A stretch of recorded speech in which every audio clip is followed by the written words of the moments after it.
Education here at Sun can be an excellent choice for any students. జనరల్గా వర్షాకాలంలో కురిసే వానలకు అప్పుడప్పుడు ఊళ్ళలో చెరువులు కట్టలు తెగిపోతుంటాయి. దీంతో ఆ నీరంతా పంట పొలాల్లోకి చేరుతుంది.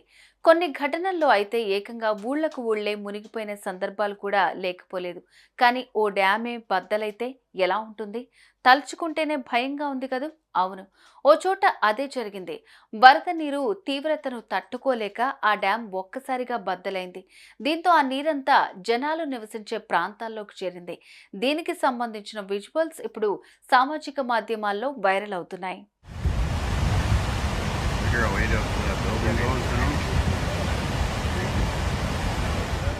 గత కొన్ని రోజుల నుంచి అమెరికాలో కొన్ని ప్రాంతాల్లో వర్షాలు దంచి కొడుతున్నాయి. ప్రధానంగా సియోస్కులో భారీగా వర్షపాతం నమోదైంది. దీంతో అయోవాలోని రాపిడ్స్ ప్రాంతంలో సైతం వర్షపాతం నమోదైనట్లుగా తెలుస్తోంది.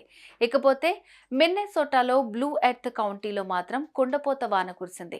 దీంతో వరద నీరు భారీగా ఇసాది ర్యాపిడ్ డ్యాంకు చేరుకుంది.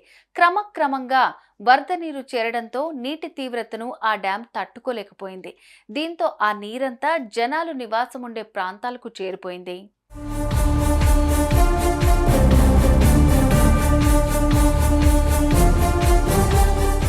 ఒకేసారి డ్యాం కూలిపోవడంతో ప్రజలు తప్పించుకునే అవకాశం కూడా లేకపోయింది. ఈ ఘటనపై అప్రమత్తమైన అధికారులు వరద నీటిలో మునిగిన ప్రాంతాల ప్రజలను మరో చోటకు తరలిస్తున్నారు.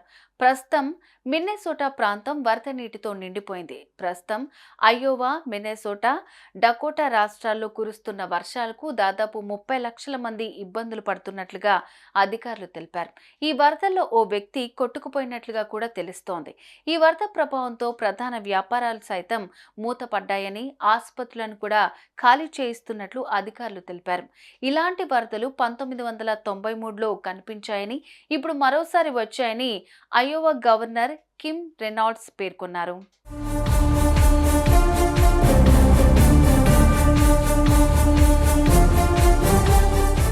భారీ వర్షాల కారణంగా ఈ వరదలు వచ్చాయి. దీని కారణంగానే ఆ డ్యాం కూలిందని, దీంతో ప్రజలంతా జాగ్రత్తగా ఉండాలని అధికారులు సూచిస్తున్నారు. సుమన్ టీవీలో మీ పర్సనల్ అండ్ బిజినెస్ ప్రమోషన్స్ కోసం కింది నెంబర్కి కాంటాక్ట్ చేయండి.